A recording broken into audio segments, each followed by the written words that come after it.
اعوذ باللہ من الشیطان اللعین الرجیم بسم اللہ الرحمن الرحیم الحمد للہ رب العالمین الحمد للہ الذي لا يبلغ مدحته القائلون ولا يحصي نعماه العادون ولا يؤدي حقه المجتهدون الذي بعد فلا يرى وقرب فشهد النجوى تبارك وتعالى والصلاة والسلام على سيد الأنبياء وخاتم المرسلين والشفيع المذنبين سيدنا ونبينا بالقاسم محمد اللهم صل على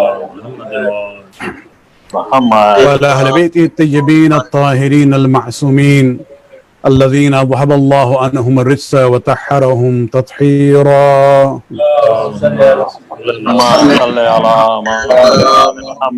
اللعنة الدائمة الباقية على أعدائهم من الآن إلى قيام يوم الدين. أما بعد فقد قال الله سبحانه وتعالى في كتابه الكريم كل نفس ذائقة الموت. آج کی یہ مجلس ایک مومنہ کے چہلم کی مجلس ہے، ایصال ثواب کی مجلس ہے، اور تمہیداً ہم اس ایصال ثواب کی مجلس کے سلسلے میں دو تین باتوں کو آپ کے سامنے پیش کرنا چاہیں گے کہ ان مجالس کا مقصد کیا ہوتا ہے، مجلس ایصال ثواب۔ سب سے پہلے بنیادی مقصد یہی ہوتا ہے کہ جن مرحومہ کے لیے یہ مجلس منعقد ہو رہی ہے، ذکر قرآن اور ذکر محمد آل محمد سے جو ثواب حاصل ہوگا وہ ہم ہدیہ کریں گے ان کو۔ ایصال ثواب کا مطلب یہی ہوتا ہے کہ ثواب پہنچانا جس مرحوم یا مرحومہ کے لیے مجلس منعقد ہوئی ہے۔ دوسرا مقصد، ایک بنیادی مقصد یہ بھی ہوتا ہے کہ خود شرکت کرنے والوں کے لیے ایک لمحے فکریہ ہوتا ہے، اس لیے کہ ہر موت پہ ہمیں توجہ دلائی جاتی ہے کہ ہمیں بھی اسی مرحلے سے گزرنا ہے۔ مثال کے طور پہ عام طور سے ہمارے یہاں مجالس ایصال ثواب میں قرآن کی تلاوت سے آغاز ہوتا ہے، سورہ یاسین کی تلاوت ہوتی ہے، اور مقصد اس تلاوت کا یہ ہے کہ اس کا اجر و ثواب جو ہے مرحومہ تک پہنچے، ان کو ہدیہ کیا جائے۔ لیکن کمال کی بات یہی کہ وہی سورہ جسے ہم سورہ یاسین کہتے ہیں، اس میں ایک آیت ہے کہ جہاں اعلان ہوتا ہے وَمَا عَلَّمْنَاهُ الشِّعْرَ وَمَا يَنبَغِي لَهُ إِنْ هُوَ إِلَّا ذِكْرٌ وَقُرْآنٌ مُبِينٌ، کہ یہ کتاب جو ہے شعر و شاعری کی کتاب نہیں ہے بلکہ یہ ذکر ہے، یعنی حقائق کو یاد دلاتی ہے، اور ایک واضح قرآن ہے لِيُنذِرَ مَنْ كَانَ حَيًّا، تاکہ یہ انہیں ہوشیار و خبردار کرے جو ابھی زندہ ہیں۔ یعنی لطف کی بات یہ ہے کہ اس سورہ کی تلاوت کا ثواب مرحومہ کو جائے گا، لیکن اس سورہ کے پڑھنے کا پیغام ہمارے اور آپ کے لیے ہے جو ابھی زندہ ہیں۔ تو خود اس ایصال ثواب کے مجلس میں یہ ڈوئل پرپز ہے، جو مرحومین کے لیے بھی ہے، جو حضرات زندہ ہیں ان کے لیے بھی پیغام ہے اس میں۔ اور دوسرا مقصد جو بنیادی مقصد ہے، جس طرح سے آپ نے جو نظامت فرما رہے ہیں انہوں نے بھی بیان کیا ہے کہ مرحومہ کے پسماندگان کے لیے ایک غم کا مداوع یہ ہے۔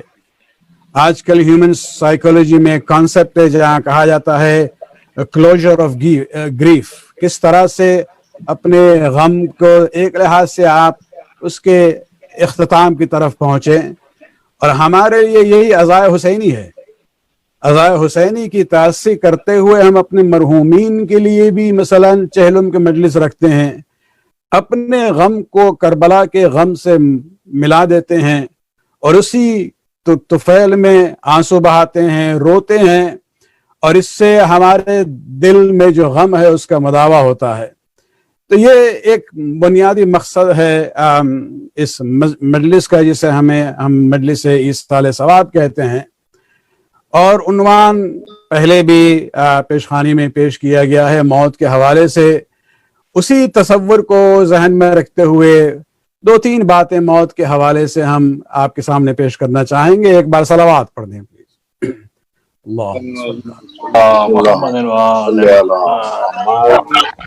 محمد وآل محمد. موت کا تصور اسلام میں کیا ہے؟ دیکھیے، موت سے فرار کسی کے لیے ممکن نہیں ہے. موت ایک مرموز حقیقت ہے، ایک مسٹری ہے جس کا راز کوئی نہیں جانتا ہے. کب آئے گی، کس حالت میں آئے گی، کس عمر میں آئے گی، کس کو آئے گی، کوئی فارمولا موجود نہیں ہے، نہ ہمارے دین میں نہ دین کے علاوہ کسی اور سورس میں، جو آپ کو یہ پیشین گوئی کر سکے کہ بھائی کب یہ حالات ہوں گے آپ کے لیے. یہ ایک مرموز حقیقت ہے. اور اسی لیے آپ دیکھیں کہ قرآن میں مثلا توحید کے بارے میں اتنی آیات نہیں آئی ہیں جتنی آیات جو ہیں موت کے سلسلے میں آئی ہیں. تقریباً 500 آیات کا تعلق صرف موت اور آخرت سے ہے. اور یہ اسی لیے ہے کہ یہ ایک مرموز مسٹری ہے جس کا سمجھنا اتنا آسان نہیں ہے. لیکن یہ مسلمات میں سے ہے کہ راہ فرار کسی کے لیے نہیں ہے. کل نفس ذائقۃ الموت، سورہ آل عمران کی آیت نمبر 185 ہے کہ ہر انسان جو ہے اس موت کے مرحلے سے گزرے گا، اور یہ سب کے لیے شامل ہے. خود رسول اسلام کے بارے میں وہ جو مشہور شعر ہے اس سلسلے میں، جو زندہ ہے وہ موت کی تکلیف سہے گا، جب احمد مرسل نہ رہے کون رہے گا. تو ایک حقیقت ہے جس سے کوئی فرار ممکن نہیں ہے. اور اسی حقیقت کو بیان کرتے ہوئے اسلامی روایات میں موت کے لیے ایک اور بہت دلچسپ نام دیا گیا ہے، اور وہ ہے یقین. اس لیے کہ ہر چیز پہ شک ہو سکتا ہے. خدا کی گفتگو کریں تو آپ کو لاکھوں کی تعداد میں ماننے والے ملیں گے، لاکھوں کی تعداد میں منکر ملیں گے. رسول کی بات کریں، بہت بڑی تعداد ماننے والے ملیں گے، بہت سے اتنے ہیں جو کہتے ہیں کہ ہم ان کو رسول نہیں مانتے ہیں. قرآن کی بات کریں کہ یہ وحی الہی ہے یا نہیں ہے، بہت سے لوگ مانتے ہیں، بہت سے لوگ شک کرتے ہیں اس پہ. امام کے بارے میں گفتگو کریں، اس میں بھی دو رائے نظر آئے گی آپ کو. لیکن موت کے بارے میں on the face of this globe آپ کو کوئی دو انسان نظر نہیں آئیں گے کہ جو اس پر شک کرتے ہوں. اس لیے کہ موت جو ہے ایک وہ یقینی امر ہے کہ جس کے بارے میں کوئی منکر نہیں ہے. بلکہ آپ اس تعبیر کو سمجھنا چاہیں، چونکہ ہم مومنین بہرحال شب جمعہ میں زیارت وارثہ کے پڑھتے ہیں، امام حسین علیہ السلام کی زیارت کے سلسلے میں. اس میں ایک جملہ ہے، اور یہ یاد رہے کہ یہ زیارت بھی معصوم سے وارد ہیں، چھٹے امام سے، جہاں چھٹے امام فرماتے ہیں کہ آپ گواہی دیں حسین کے سلسلے میں، اور یہ الفاظ ہیں: اشہد انک قد اقمت الصلاۃ وآتیت الزکاۃ وامرت بالمعروف ونہیت عن المنکر. اے حسین، ہم گواہی دیتے ہیں کہ آپ نے نماز کو قائم کیا، زکوٰۃ کو ادا کیا. یہ صلاۃ اور زکوٰۃ جو ہے در حقیقت حق اللہ اور حق الناس کا سمبل ہے. وَأَمَرْتَ بِالْمَعْرُوفِ وَنَهَيْتَ عَنِ الْمُنْكَرِ. حسین، ہم گواہی دیتے ہیں کہ آپ نے لوگوں کو نیکیوں کی طرف بلایا ہے، برائی سے ان کو دور رکھا ہے. وَأَطَعْتَ اللَّهَ وَرَسُولَهُ حَتَّى أَتَاكَ الْيَقِينُ. اور اے حسین، ہم گواہی دیتے ہیں کہ آپ نے اللہ اور اللہ کے رسول کی اطاعت کی، حتی اتاک الیقین، یہاں تک کہ یقین آ گیا. اب وہاں یقین سے مراد کیا ہے؟ یہاں یقین سے مراد یہ نہیں ہے کہ مثلا روز عاشورہ سے پہلے حسین کو اپنے سلسلے میں شک تھا اور بعد ہی میں مثلا اطاعت الہی اور رسول کے اس مرحلے پہ آئے کہ جہاں انہیں مثلا یقین حاصل ہو گیا. نہیں، یہاں حتی اتاک الیقین سے مراد حتی اتاک الموت ہے. یہاں یقین سے مراد یہ ہے کہ آخری مرحلے تک حسین نے اللہ اور رسول کی اطاعت کی ہے. وہاں کوئی شک کی گنجائش نہیں تھی حسین کے ذات میں، اس لیے کہ حسین اس کا بیٹا ہے جس نے یہ اعلان کیا تھا: لو کشف الغطاء مزدست یقینا کہ اگر غیب کے پردے میرے سامنے سے ہٹا دیے جائیں تو میرے یقین میں ذرہ برابر بھی اضافہ نہیں ہوگا. صلوات پڑھنے ایک بار. محمد محمد موت اسلامی لحاظ سے ایک حقیقت ہے، یہ فنا کا نام نہیں ہے، بلکہ موت جو ہے ایک دوسرے زاویے سے اگر دیکھا جائے تو یہ زندگی کی ایک دوسری شکل ہے. بلکہ ہم حیات کو تین مراحل میں تقسیم کر سکتے ہیں. ایک وہ حیات ہے جسے ہم حیات دنیاوی کہتے ہیں، جس میں ابھی ہم ہیں. دوسری حیات وہ ہے جسے ہم حیات برزخی کہتے ہیں، یعنی موت سے لے کے قیامت تک کے درمیانی وقفہ جو ہے. اور اس کے بعد وہ تیسرا مرحلہ ہے جسے ہم کہتے ہیں حیات اخروی، جو ابدی ہے، اس میں فنا نہیں ہے، اختتام نہیں ہے. تو جہاں تک موت کی بات ہے، موت جو ہے در حقیقت یہ فنا کا عنوان نہیں ہے، ختم ہونے کی بات نہیں ہے. حیات کا ایک مرحلہ ختم ہوا جسے دنیاوی کہتے ہیں، اور موت کے بعد ہم در حقیقت دوسرے حیات کے مرحلے میں داخل ہوتے ہیں جسے ہم حیات برزخی کہتے ہیں. اور ائمہ اہل بیت علیہ السلام نے متعدد روایات میں، جو صحیح روایات ہم تک پہنچی ہیں، اس میں ایک تصور ملتا ہے کہ جب مومن کی موت واقع ہوتی ہے، انسان کی جب موت واقع ہوتی ہے تو اس کی روح جو ہے جسم سے تو جدا ہو جاتی ہے، لیکن پھر وہ روح جو ہے ایک مثالی بدن میں چلی جاتی ہے، یعنی ایک سمبولک باڈی میں عالم برزخ کے لیے، جسے حیات برزخی کہا جاتا ہے.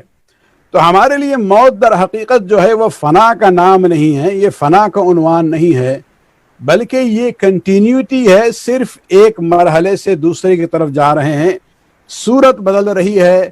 پہلے یہ روح جو ہے یہ خاکی جسم میں تھی، اور اب روح جو ہے ایک مثالی بدن میں چلی جائے گی.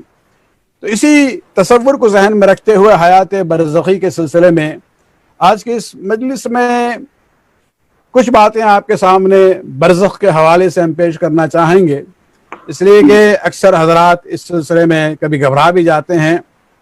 تو اس حقیقت کو سمجھنا ضروری ہے، لہٰذا آگے بڑھنے سے پہلے ایک بار صلوات پڑھ دیں.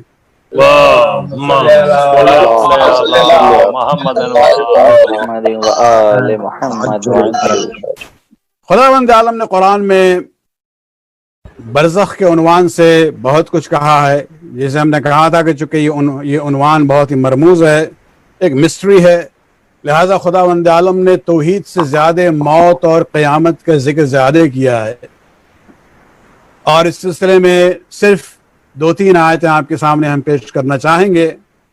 مثلا سورہ مؤمنون میں ایک آیت ہے جہاں ارشاد ہو رہا ہے کہ جب اشارہ جو ہے کفار کی طرف ہے کہ جب ان میں سے کسی کو موت آتی ہے تو اس وقت یہ افسوس کرتے ہیں اور خدا سے کہتے ہیں رب ارجعونی لعلی اعمل صالحا فیما ترکت، خداوندہ مجھے پلٹا دے دنیا میں تاکہ جو ہم نے نیکیاں چھوڑ دی تھی اسے ہم بجا لائیں. تو وہاں ان سے کہا جائے گا کہ نہیں، there is no second chance یہاں پر. وَمِنْ وَرَائِهِمْ بَرْزَخٌ إِلَى يَوْمٍ يُبْعَثُونَ، مرنے کے بعد ایک برزخ کا مرحلہ آ جائے گا ان کے لیے یہاں تک کہ قیامت کا دن آئے. تو یہ برزخ کا عنوان بھی قرآن سے ہے، اور اس سے مراد وہ حیات کا درمیانی دور ہے جو دنیا اور آخرت کے بیچ میں ہے. اور اس میں اگر آپ دیکھیں خصوصاً مومنین کے حوالے سے یہ حیات برزخی جو ہے ایک حیات ہے باقاعدہ. مثلا آپ شہداء کے سلسلے میں سورہ بقرہ کی آیت نمبر 154 کو دیکھیں، ارشاد ہو رہا ہے لا تقولوا لمن يقتل في سبيل الله اموات، جو اللہ کے راہ میں قتل کر دیے جاتے ہیں انہیں میت مت کہو، بل احیاء، وہ زندہ ہیں. یہ کون سی حیات ہے؟ یہ حیات برزخی ہے. ولیکن لا تشعرون، تمہیں شعور نہیں ہے. اس دنیا میں جب تک ہو تمہیں احساس اور یہ بات سمجھ میں نہیں آئے گی کہ یہ حیات برزخی کون سی حیات ہے، بلکہ ایک وہ زندگی ہے جو خداوند عالم نے انہیں عطا کی ہے جسے ہم حیات برزخی کہتے ہیں. اور خصوصاً اس حیات برزخی میں صرف وہ مثالی بدن میں زندہ نہیں ہیں بلکہ خداوند عالم اپنی رحمت اور برکت ان پہ نازل کرتا ہے. ایک اور آیت دیکھ لیں سورہ آل عمران سے، آیت نمبر 169، جہاں ارشاد ہو رہا ہے وَلَا تَحْسَبَنَّ الَّذِينَ قُتِلُوا فِي سَبِيلِ اللَّهِ أَمْوَاتًا، کہ وہ لوگ جو اللہ کی راہ میں قتل کر دیے جاتے ہیں انہیں اموات مت کہنا، انہیں مردہ مت کہنا، بل احیاء عند ربہم، یہ زندہ ہیں، اللہ کی بارگاہ میں ہیں، یرزقون، انہیں رزق عطا ہوتا ہے، فرحین بما آتاہم اللہ من فضلہ، اور خدا جو انہیں عطا کرتا ہے اس حیات برزخی میں اس سے بڑے وہ خوش ہیں، فرحین.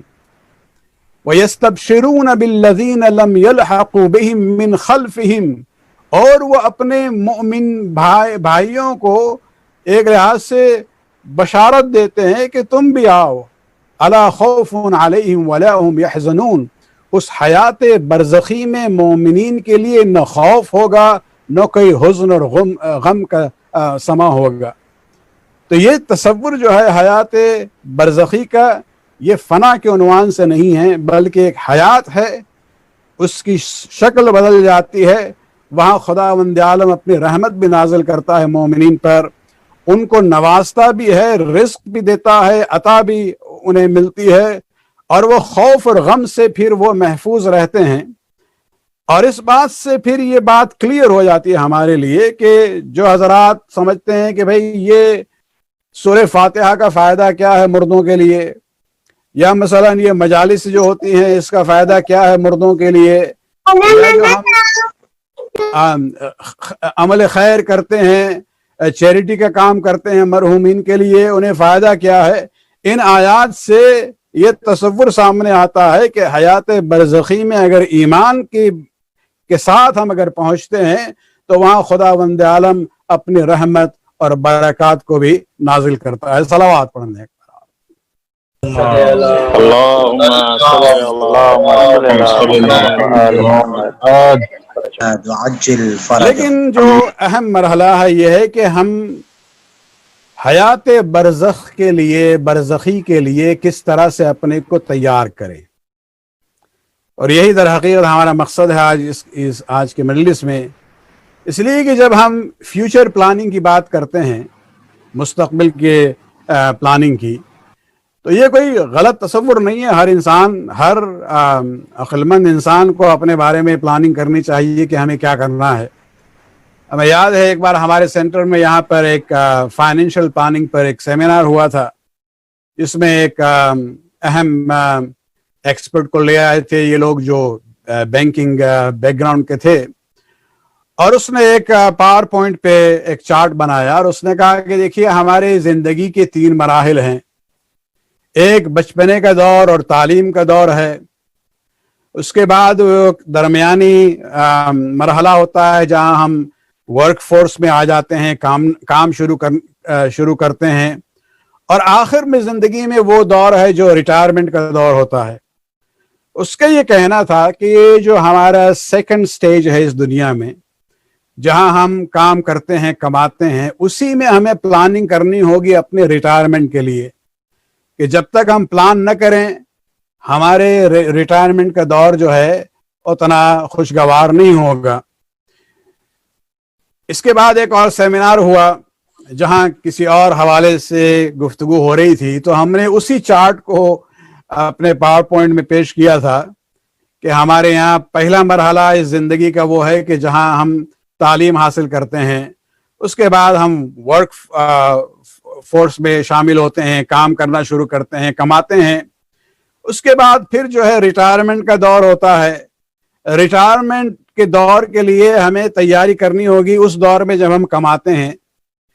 لیکن اس چارٹ کو اور ہم آگے بڑھائیں گے کہ ہمیں صرف ریٹائرمنٹ دور کے لیے تیاری نہیں کرنی ہے، بلکہ ہمیں اپنے موت کے بعد برزخ کے لیے بھی تیاری کرنی ہے، اور برزخ کے بعد آخرت کے لیے بھی تیاری کرنی ہے. تو ہمارا پرسپیکٹو جو ہے فیوچر پلاننگ کا صرف اس حیات دنیاوی تک محدود نہیں ہے، بلکہ ہمیں تیار کرنا ہے اپنے کو حیات برزخی کے لیے بھی اور اس کے بعد حیات اخروی کے لیے بھی۔ اور یہاں تیاری سے مراد یہ نہیں ہے کہ آپ جو ہے مثلاً جا کے کسی قبرستان میں قبر خرید لیں اپنے لیے، یا کوئی اگر بیریل سکیم ہے، انشورنس کا پلان ہے کسی اسلامی سینٹر میں، اس میں شامل ہو جائیں کہ اگر جب آپ کا انتقال ہو تو تمام آپ کے آخری رسومات جو ہیں اس کو وہ ادا کریں گے۔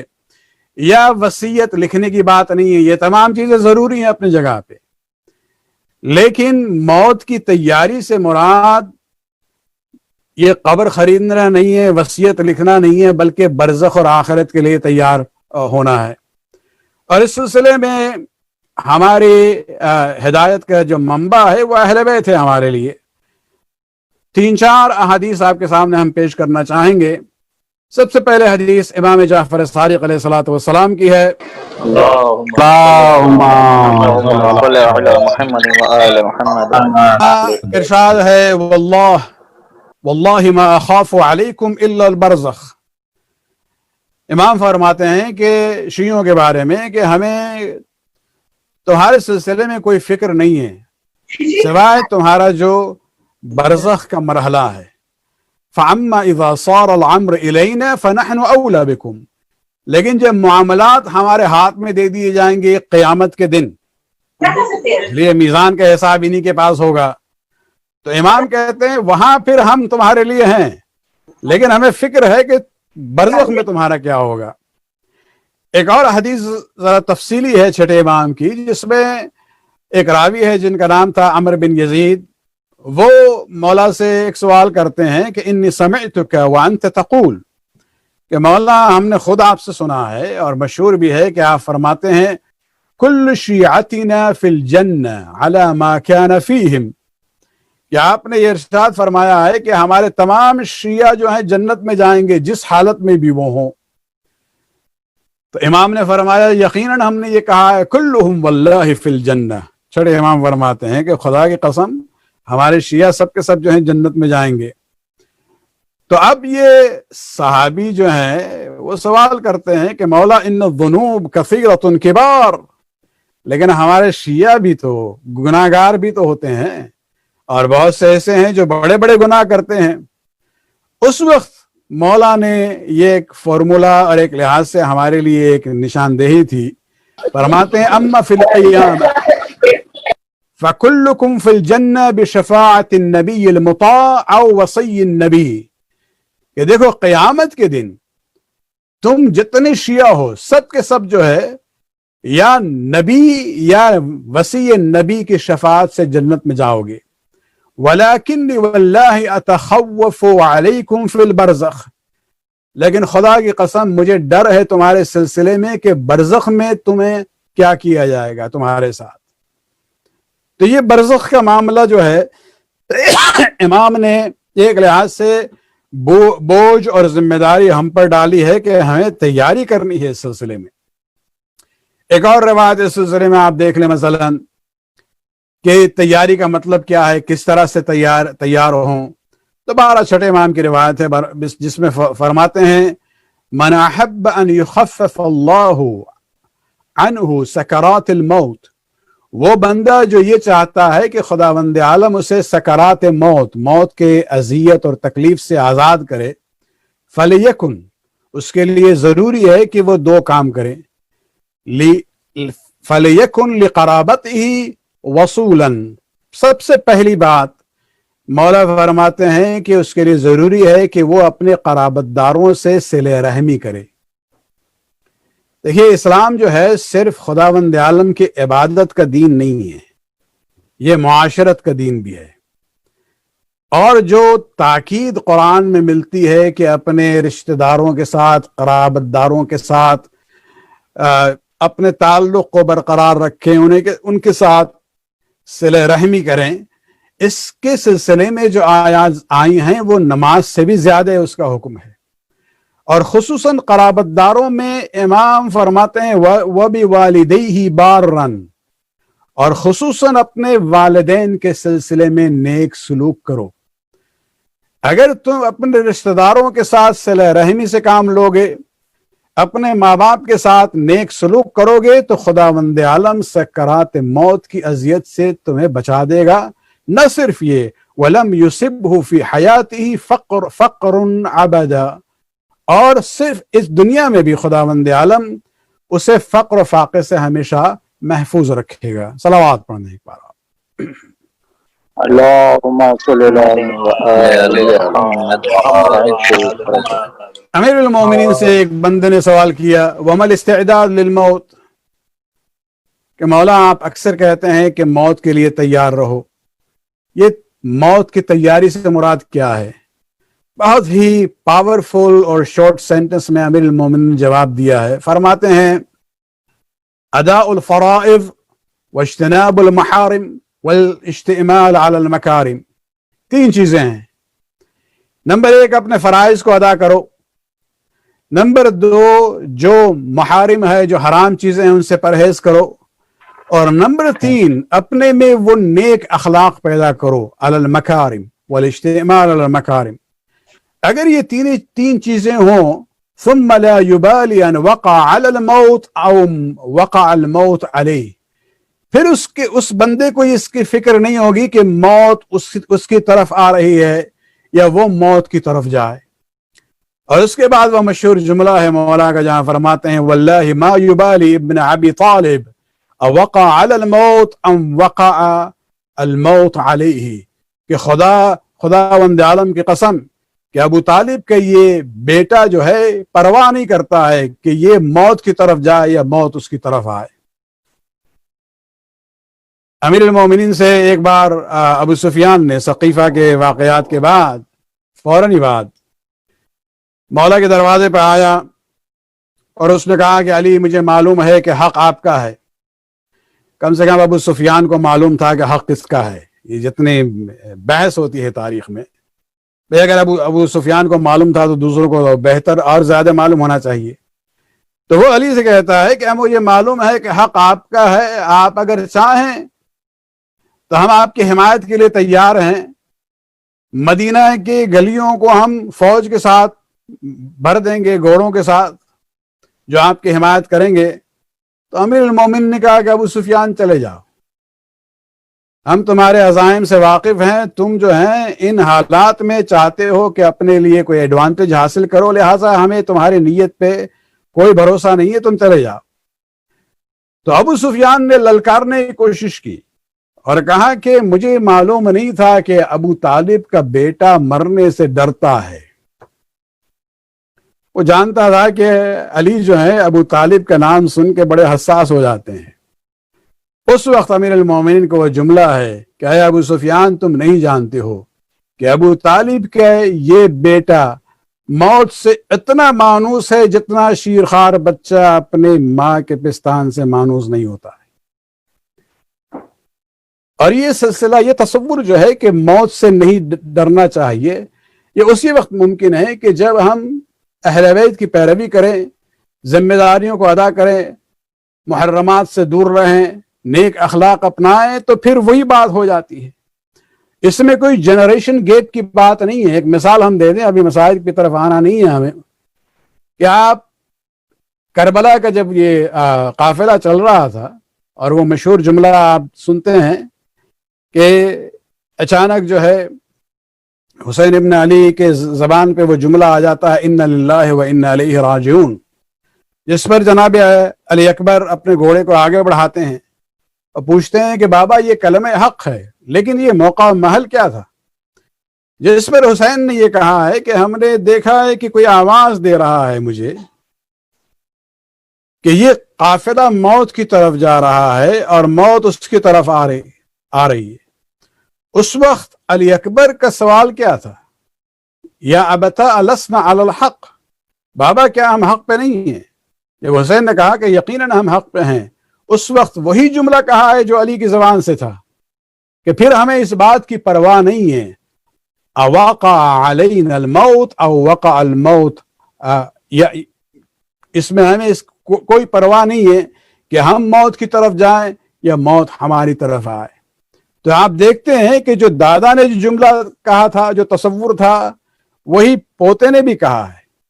یہ جنریشن گیپ جو ہے کربلا والوں میں نہیں ہونا چاہیے۔ یہ جو آج کل سنتے ہیں کہ بھائی یہ دنیا ہی الگ ہے، یہ نسل ہی الگ ہے، جنریشن ہی الگ ہے، گزشتگان کے تصورات کچھ اور ہیں، ہمارے کچھ اور ہوں گے۔ جنریشن گیپ کا تصور شیعوں میں نہیں ہونا چاہیے، خصوصاً کربلا والوں میں نہیں ہونا چاہیے۔ صلوات پڑھ دیں ایک بار آپ۔ محمد وآل محمد وعجل فرجهم۔ بہرحال اسی مرحلے برزخ کے بارے میں تیاری کی جو بات ہے، ہمیں آپ کو گھبرانے کی بات نہیں ہے، یہاں پر ہمیں ڈرانا بھی نہیں ہے، لیکن کچھ چیزیں ہم آپ کے سامنے پیش کرنا چاہیں گے کہ جس سے ہمیں کس طرح سے مدد مل سکتی ہے اس آخری مرحلے میں، موت کا مرحلہ اور اس کے بعد برزخ کے بارے میں۔ ایک دو اور روایت آپ کے سلسلے میں پیش کریں، اس لیے کہ موت کے جو مراحل ہیں اور اس کے بعد کے جو مراحل ہیں یہ سائنس کے دسترس سے بہت دور ہیں۔ سائنس اس کے بارے میں آپ کو کوئی اطلاع نہیں دے سکتی۔ آپ مجبور ہیں کہ آپ قرآن اور ارشادات معصومین کی طرف جائیں۔ غالباً 5ویں امام کی ایک روایت ہے، ابو بصیر راوی ہیں، فرماتے ہیں کہ جب مومن کے موت کا وقت آئے گا اور اس کے مرنے کے بعد اس کی قبر میں 3 مثالی شکل آئیں گی، سمبولک فگرز ہوں گے، ریئل فگرز نہیں، جسے ہم لوگ کہتے ہیں مثالی وہ تصور ہوگا، صورتیں ہوں گی۔ ان میں سے ایک جو ہے سب سے زیادہ حسین چہرہ ہوگا، اس کا خوبصورت شکل ہوگی، اس کی مہک بھی بہت خوشگوار ہوگی، اور اس کا چہرہ بھی بڑا نورانی ہوگا۔ اور اس میں سے ایک جو ہے وہ مومن جب قبر میں اسے دفن کر دیا جائے گا، رائٹ سائڈ پہ ایک وہ شکل ہوگی مثالی، لیفٹ پر دوسری ہوگی، اس کے سامنے جو ہے تیسری، اس کے پیچھے چوتھی شکل ہوگی، اس کے پیر کی طرف 5ویں وہ شکل ہوگی، اور سرانے جو ہے وہ شکل ہوگی مثالی جو سب سے حسین ترین چہرہ جس کا تھا۔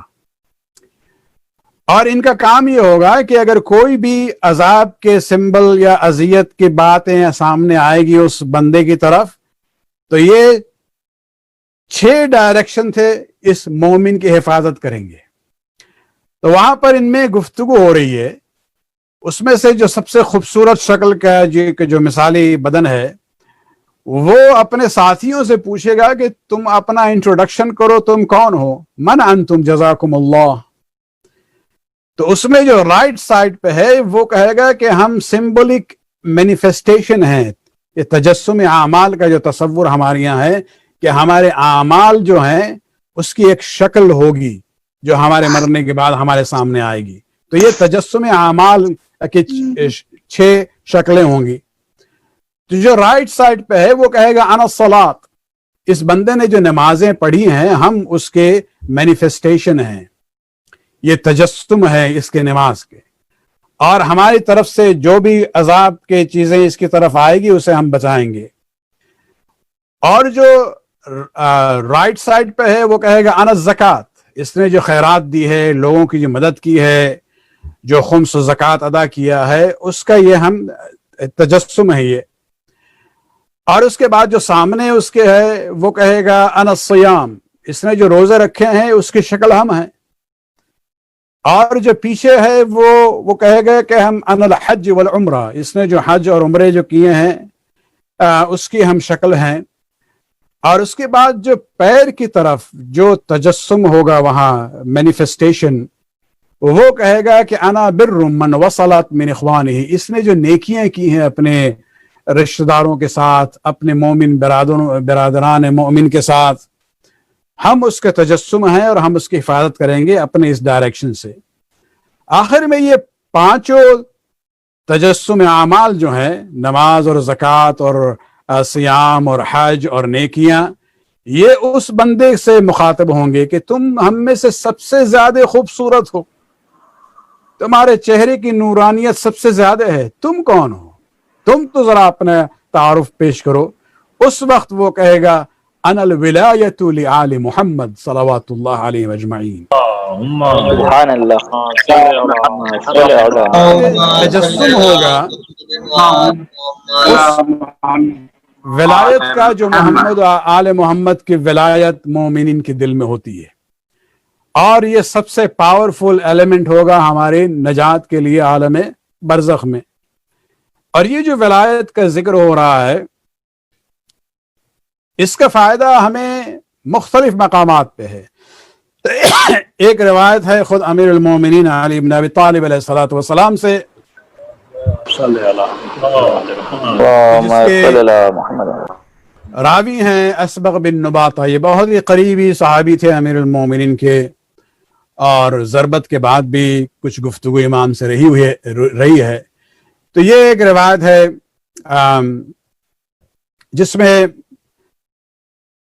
تفصیلی گفتگو ہے اس میں امیر المومنین کی ولایت کے بارے میں، لیکن آخر میں ایک جملہ ہے کہ جہاں امیر المومنین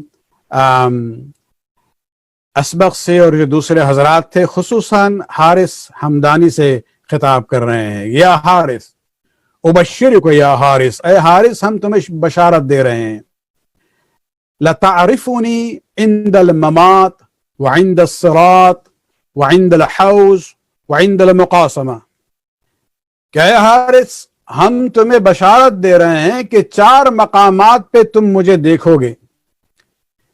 ایک وہ موقع ہے جب موت کا مرحلہ آئے گا، تب ہم آئیں گے تمہارے پاس، پورے صراط سے گزرنا ہوگا تو ہم وہاں پہ ہوں گے، حوض کوثر پہ پہنچو گے تو ہم وہاں ملیں گے، وعند المقاسمہ۔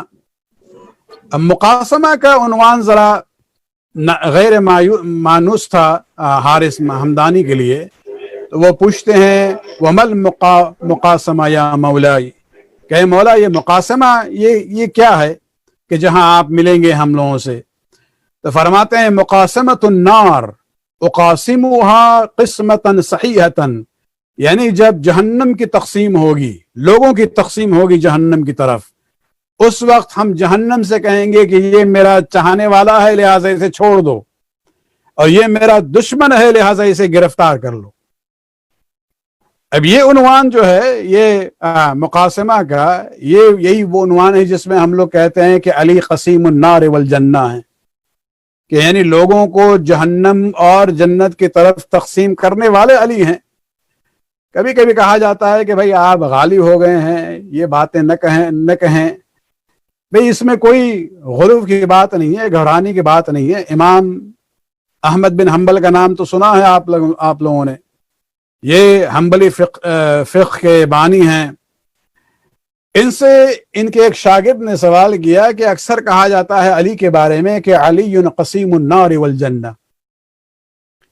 تو کیا یہ صحیح ہے؟ احمد بن حنبل نے بڑے دلچسپ انداز میں اس کا جواب دیا ہے۔ وہ کہتا ہے کہ یہ بتاؤ کہ رسول کے یہ حدیث تم نے سنی ہے کہ یا علی لا یحبک الا مؤمن ولا یبغضک الا منافق، کہ علی تجھ سے کوئی محبت نہیں کرے گا مگر یہ کہ وہ مومن ہو، اور کوئی آپ سے بغض نہیں رکھے گا مگر یہ کہ وہ منافق ہو۔ تو شاگرد نے کہا کہ ہاں ہم نے سنا ہے، یہ رسول کی حدیث ہے۔ تو اس وقت امام نے کہا کہ یہ بتاؤ کہ مومن کہاں جائے گا اور منافق کہاں جائے گا؟ اس نے کہا مومن جنت میں جائے گا، منافق جہنم میں جائے گا۔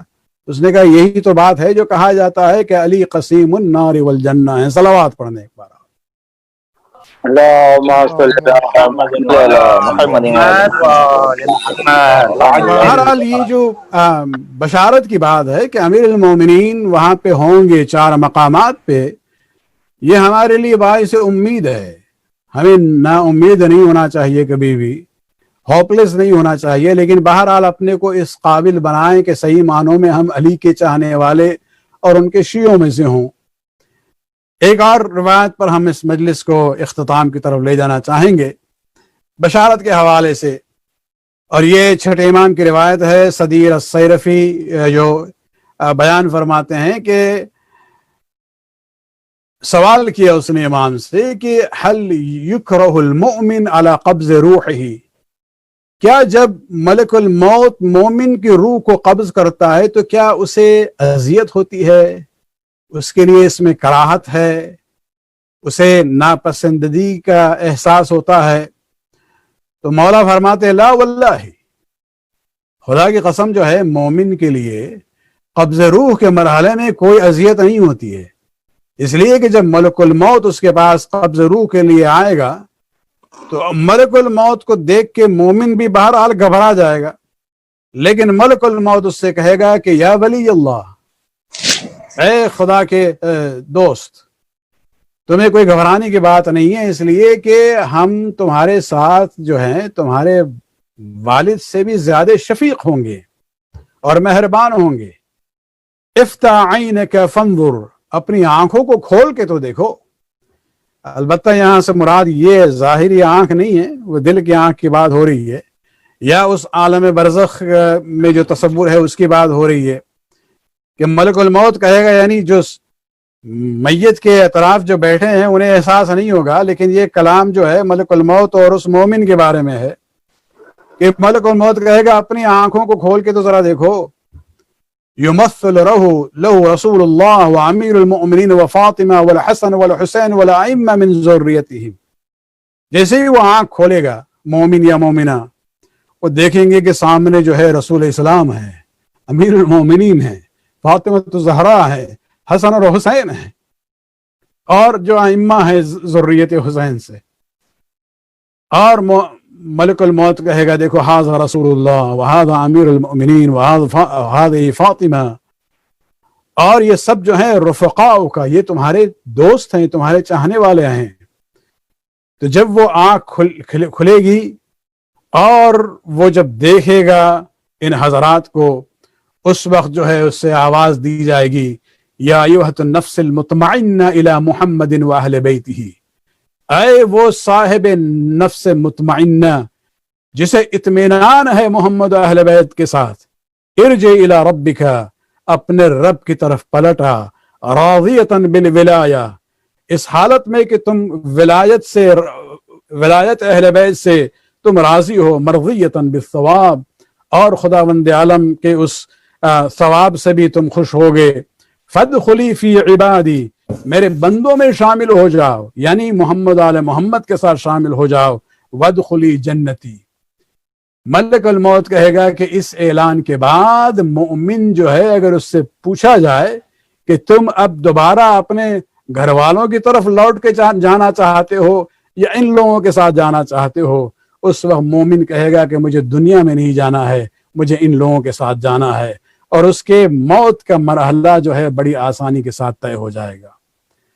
یہاں پر وہ شہید سبط جعفر کے جو اشعار ہیں وہ یاد آتے ہیں کہ جہاں انہوں نے کہا تھا غسل میت نہ کہنا میرے غسل کو، اجل ملبوس کو مت کفن نام دو، میں چلا ہوں علی سے ملاقات کو، جس کی تھی آرزو وہ گھڑی آ گئی۔ سبحان اللہ سبحان اللہ۔ بس آج کے اس مجلس کے سلسلے سبحان میں اللہ سبحان اللہ۔ مرحومہ کے ایصال ثواب کے سلسلے میں جب ہم نے فون کیا تھا تسلیت کے خاطر، تو رجب صلی اللہ علیہ وسلم سے جو بات ہوئی تھی، ایک جملہ انہوں نے کہا تھا کہ کووڈ-19 کے حالات کے باوجود ہم سے جتنا ممکن تھا دنیاوی اعتبار سے ہم لوگوں نے ماں کی تیمارداری کی، جتنی خدمت ہو سکتی تھی کی ہے، اور ان کے انتقال کے بعد بھی ان حالات کے باوجود آخری رسومات جو ہیں اور تدفین کے بڑی آسانی کے ساتھ طے ہوئے تھے۔ بس ہم مرحومہ کے گھر والوں سے اتنا ہی کہنا چاہیں گے کہ کووڈ-19 کے حالات کے باوجود بھی آپ کو موقع ملا، جتنا ہو سکتا تھا اپنے تیمارداری کی خدمت کی، مرحومہ کی آخری رسومات بھی بڑے اطمینان کے ساتھ آپ نے ادا کیے ہیں۔ اسے مدینہ کے اس منظر کو یاد کریں، وہاں کوئی کووڈ-19 کا مرحلہ نہیں تھا، لاک ڈاؤن کی سچویشن وہاں پہ نہیں تھی، لیکن جب رسول کی بیٹی کے آخری مراحل آئے ہیں وہاں جس طرح سے جنازہ اٹھایا گیا ہے، جس طرح سے تدفین ہوئی ہے، اس منظر کو اپنے ذہن میں رکھیں، اور یقیناً آپ کی تسلی کے لیے یہی کافی ہوگا کہ وہاں بی بی کو جو اذیتیں دی گئی تھی، اس کی بنیاد پر خود بی بی امیر المومنین سے جو وصیت کرتی ہیں کہ جو ہمارے دشمن ہیں وہ قطعاً میرے جنازے میں شریک نہ ہوں۔ آخر میں وہ مسئلہ آتا ہے کہ آخر کتنی اذیتیں دی گئی تھی۔ عزاداران حسین دروازے کے اس گرنے کی مصیبت کو کس طرح سے ہم بھول سکتے ہیں؟ کیا اس مصیبت کی بات کریں، یا اس مصیبت کو یاد کریں جب امیر المومنین کی گردن میں رسن کو باندھا گیا اور کھینچا گیا ہے، یا اس بے حرمتی کو یاد کریں کہ دربار میں جب جناب سیدہ کے اس دعوے کو جھٹلایا گیا ہے فتح کے سلسلے میں، بی بی اتنا ناراض اس دنیا سے گئی ہیں تو کہتی ہے کہ ان لوگوں کو قطعاً اجازت نہ دی جائے کہ وہ ہمارے جنازے میں شریک ہوں۔ عزاداران حسین وہ آخری مرحلہ بھی آتا ہے کہ جناب اسما سے بی بی فاطمہ کہتی ہیں کہ دیکھو میرے لیے وضو کا پانی لے آؤ۔ وضو کے بعد کہتی ہے ہم کمرے میں چلے جاتے ہیں، دروازے کو بند کر دینا، تم باہر بیٹھنا، جب تک تسبیح کی آواز آتی رہے سمجھنا فاطمہ زندہ ہے، لیکن آواز اگر بند ہو جائے تو سمجھنا اب ہم اس دنیا میں نہ رہے۔ اسما دروازے پہ بیٹھی رہی، اپنے کان کو دروازے سے لگائی ہوئی تھی۔ جب تسبیح و تحلیل کی آواز ختم ہو جاتی ہے، دروازے کو کھول کے دیکھتی ہے کہ اب فاطمہ جو ہے اس دنیا میں نہ رہی۔ جلدی حسن اور حسین کو بلا کے خبر کرتی ہے کہ علی کو خبر کرو۔ جب علی کو جب یہ خبر ملی ہے، غشی کے عالم میں طاری ہو جاتا ہے۔ جب پانی چھڑکا گیا ہے، علی کے چہرے پر ارفاقہ ہوا، گھر پہ آتے ہیں، اور جب غسل کا مرحلہ آتا ہے، بس ایک جملہ ہم کہنا چاہیں گے گھر والوں سے، آپ لوگوں نے آخری رسومات کو بڑے اطمینان سے انجام دیا ہے، لیکن جب امیر المومنین جناب سیدہ کو غسل دے رہے تھے، اسما بنت امیس پانی لے آ رہی تھی، اصحاب کی روایت ملتی ہے کہ ہم لوگ صحن مسجد میں بیٹھے ہوئے تھے، ایک مرتبہ علی کی چیخنے کی آواز آئی، اور جب پوچھا گیا تو کہا ہے کہ میں نے غسل دیتے دیتے چادر کے نیچے جب پہلو ہاتھ گیا ہے تب مجھے اندازہ ہوا کتنی اذیتوں سے فاطمہ اس دنیا سے گئی ہے۔ عزاداران حسین وہ مرحلہ بھی آتا ہے کہ تاریکی شب میں جناب سیدہ کے جنازے کو اٹھایا گیا ہے، بس گھر والے کچھ افراد تھے اور کچھ وفادار اصحاب ساتھ تھے۔ امیر المومنین نے جب جناب سیدہ کے اس جسد مطہر کو جب لحد میں رکھا ہے، روایات کے مطابق 2 ہاتھ نمودار ہوئے، علی پاس سمجھ گئے کہ یہ رسول اللہ کے ہاتھ ہیں، ایک جملہ کہتے ہیں یا رسول اللہ یہ امانت ہے جو ہم آپ کو لوٹا رہے ہیں، لیکن یقیناً یہ تصور تھا امانت مجھے صحیح سالم ملی تھی، اے رسول آپ فاطمہ سے پوچھئے گا امت کے ظلم کے آثار کس طرح سے ابھی بھی جسم فاطمہ پر موجود ہے۔ علی نے تدفین کے بعد ایک جملہ کہا ہے کہ 2 ہمارے حمایتی ستون تھے، ایک رسول کی وفات پہ گرا ہے اور دوسرا ستون آج گرا ہے، بس ایک جملہ کہنا چاہیں گے، مولا اپنے فاطمہ کو دفن کر دیا، حفاظت کے ساتھ دفن کیا ہے، جسم کی بے حرمتی نہ ہوئی، قبر کی بے حرمتی نہ ہوئی، لیکن عجب نہیں کہ زینب کو یہ منظر علی کا وہ اس وقت یاد آیا ہوگا جب یہ قافلہ کربلا سے روانہ ہوا ہے اور سید زین العابدین کے چہرے پر جب بی بی زینب کی نظر جاتی ہے، کہتی ہے بیٹا تمہاری یہ کیا کیفیت ہو رہی ہے، یہ نہ ہو کہ زمین حجت خدا سے خالی ہو جائے۔ اس وقت عابد جن بیمار نے یہی کہا تھا، پھپھی جان میری یہ کیفیت کیوں نہ ہو، ہم زندہ ہو